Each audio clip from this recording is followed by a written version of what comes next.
Dear students, today we will learn the chapter The Sermon at Banaras. In this chapter, we will see the story about Mahatma Buddha, Gautam Buddha. As you know, he was following the religion of Buddhism. He was the founder of Buddhism. At the age of 12, he has been sent to study for a scripture. He got admission in such a school where the holy religious education is being given by. So from the very early age, he taught a lot of things about the scripture. Scripture means holy books, धार्मिक किताब की ज्ञान. तो starting से ही उनकी जो शिक्षा हुई वो धर्म के प्रति उनका विशेष रुचि था. 12 वर्ष की उम्र में उन्हें घर से बाहर भेजा गया पढ़ने के लिए. उस समय उनके बचपन का नाम सिद्धार्थ हुआ करता था.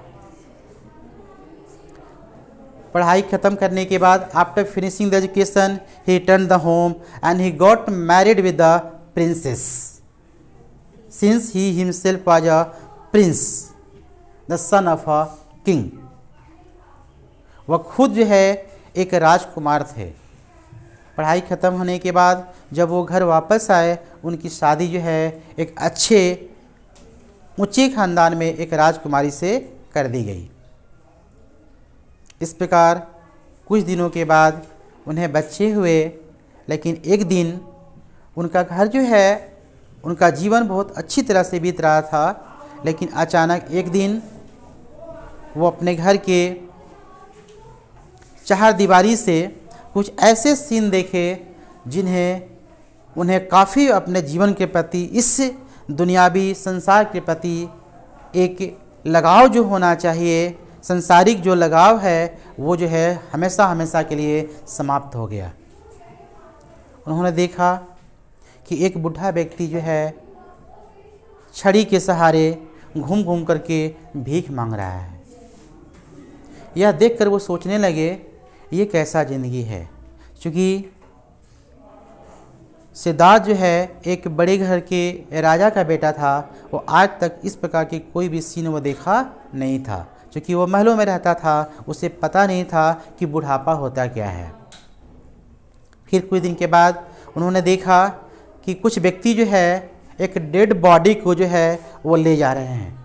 वह हैरान हो गया कि ये क्या है. मीन्स इस संसार में हर व्यक्ति को कभी न कभी जो है मरना है. सोचने लगा, वो गहरी जो है सोच में पड़ गया कि ये सब क्या है. अचानक सोचते सोचते इस सत्य को पाने के लिए उसके मन में जिज्ञासा हुई कि मैं फाइंड आउट करूं कि व्हाट इज दिस. और इस प्रकार एक दिन वो अपने घर से बाहर निकल जाते हैं सत्य की खोज में कि ये सब क्या है. घूमते घूमते 7 वर्ष के बाद उन्हें ज्ञान की प्राप्ति होती है. वो अचानक घूमते घूमते बिहार के गया शहर में चले जाते हैं और वहाँ बोधि वृक्ष के नीचे वो बैठ करके तपस्या करने लगते हैं. और कुछ दिन के बाद वहीं पर उन्हें ज्ञान की प्राप्ति होती है. जब उन्हें ज्ञान की प्राप्ति हो जाती है उसके बाद वे एक संत बन जाते हैं. उन्हें बुद्धि जो है प्रखर हो जाती है. वो सब कुछ जो आज तक बंद था वो सोच नहीं पाते थे, अब उनके सामने आने लगा और प्रखर जो है विद्या से वो निपुण हो गए. इसके बाद उनका नाम जो है महात्मा बुद्ध पड़ गया. चूँकि बुद्धि आ गई, ज्ञान आ गया, ज्ञान से भरपूर हो गए, तब लोग उन्हें महात्मा बुद्ध करके बुलाने लगे. धीरे धीरे उनके अनुयायियों की संख्या बढ़ती गई. बढ़ते बढ़ते एक बहुत बड़े समाज की स्थापना, अच्छे समाज की स्थापना हुई. और जो उनको फॉलो करने वाले फॉलोवर्स थे उनको बुद्धिज्म कहने लगा. क्योंकि यह जो धर्म है, जो शिक्षाएं हैं बुद्ध के द्वारा दी गई, ये ज्ञान जो है बुद्ध के द्वारा दिया गया, इसलिए इसका नाम बुद्धिज्म पड़ गया. इसके बाद एक दिन अचानक जो है वो घूमते घूमते बनारस, जो कि भारत का सबसे पुराना शहर है, जिसे हम होली सिटी भी कहते हैं, पवित्र शहर के नाम से जानते हैं। यह जो है बनारस जो है, this is situated on the bank of the Ganga. It is a very old city which we called a holy city also, जिसे हम होली सिटी भी कहते हैं। लोग जो है पुण्य कमाने के लिए लोग वहाँ जाकर गंगा में स्नान करते हैं। उन्होंने इस समय को, इस जगह को उचित समझा और जाकर पहली बार उन्होंने सरमन, जिसे आप देखते हो sermon means religious speech, religious lecture, उन्होंने लेक्चर देना शुरू कर दिया। इस प्रकार से धीरे धीरे समाज में उनकी ख्याति फैल गई, लोग उनकी शिक्षाओं से लाभ उठाने लगे। अचानक एक दिन गौतमी नाम की एक लड़की, लेडी, जिसकी गोद में एक बच्चा होता है, वह दौड़े दौड़े आती है और महात्मा बुद्ध को बोलती है कि महात्मा बुद्ध से, हे महात्मन, कृपया करके मुझे एक ऐसा कोई उपाय बताएं जिससे कि ये जो मेरा बच्चा सोया हुआ है गोद में, वो जो है अनकॉन्शियस जो हुआ है वो कॉन्शियस हो जाए।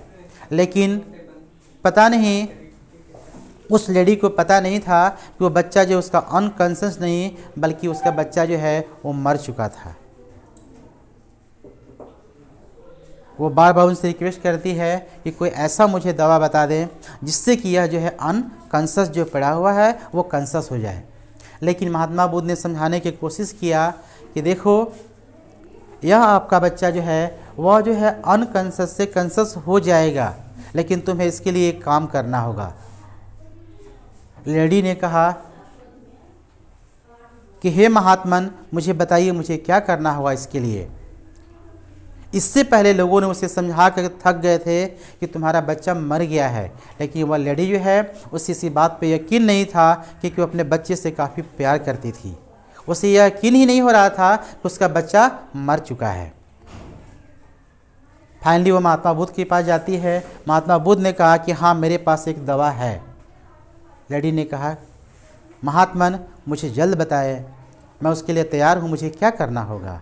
महात्मा ने कहा कि तुम्हें एक मुट्ठी, एक कटोरे में सरसों का बीज जो होता है उसे लाना होगा, और वैसे घर से सरसों लाना होगा जिस घर में कोई भी बंदा आज तक मरा हुआ नहीं है, कोई भी व्यक्ति मरा हुआ नहीं हो। बोली कि बस इतनी छोटी काम। हाँ, तुम मुझे एक कटोरे में, बाउल जिसे बोलते हैं, कटोरे में सरसों जो का बीज जो होता है वो लाकर मुझे दे दो, और इसके बाद तुम्हारा बच्चा जो है वो जिंदा हो जाएगा।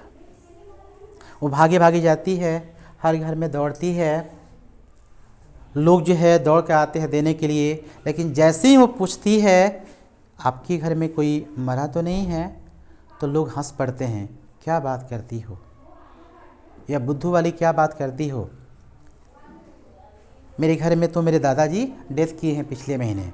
बोलते नहीं, तब आपके घर से मुझे कोई जो है ये सरसों का जो बीज है जो सीड से मुझे नहीं चाहिए।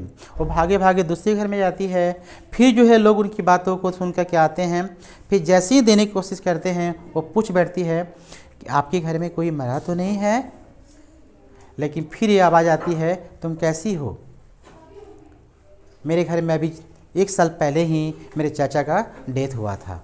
इस प्रकार से वह दरवाजे दरवाजे भटकती है, लेकिन कोई ऐसा घर नहीं मिलता है जिस घर में कोई बंदा जो है, कोई व्यक्ति जो है आज तक मरा नहीं है। फाइनली वह थक हार करके महात्मा बुद्ध के पास आती है, उनके पैरों में गिर जाती है और बोलती है, हे महात्मा जी, मुझे कोई संसार में ऐसा घर नहीं मिला जिस घर में कोई व्यक्ति आज तक मरा नहीं है। अब उसके प्रश्नों का जवाब मिल चुका था। वो समझ गई कि ये जो मृत्यु है एक सत्य है, क्योंकि उसे अपने बच्चे जो चूँकि मर चुके थे उस पर उससे भरोसा नहीं हो रहा था। लेकिन आज उसे यकीन हो गया कि संसार में जो जन्म लिया है उसे एक न एक दिन मरना होगा। और फाइनली वह इशारा समझ जाती है, महात्मा बुद्ध की इशारा को वो कहना क्या चाहते हैं।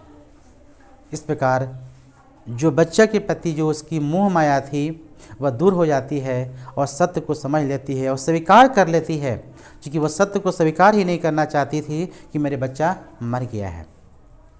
बट फाइनली महात्मा बुद्ध ने इशारे में उसे समझा दिया कि कोई भी संसार का ऐसा व्यक्ति जो जन्म लिया है वो मरेगा नहीं, ऐसा कभी हो नहीं सकता है।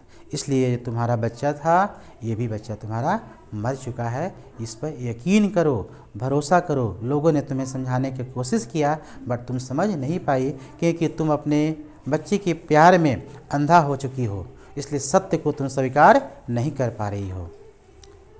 फाइनली उसे एहसास हो गया और वो समझ गई। तो महात्मा बुद्ध जो है इस प्रकार लोगों को एग्जाम्पल दे करके लोगों को समझाने का प्रयास करते थे समाज में, क्योंकि बहुत ऐसे समाज में भ्रांतियाँ फैली हुई थी, बुराइयाँ फैली हुई थी, क्योंकि सत्य को लोग स्वीकार करना नहीं चाहता था। ये थी महात्मा बुद्ध की कहानी कि किस प्रकार उन्होंने उसे आसानी से एग्जाम्पल दे करके उसे समझाने का प्रयास किया। This was the summary of the story.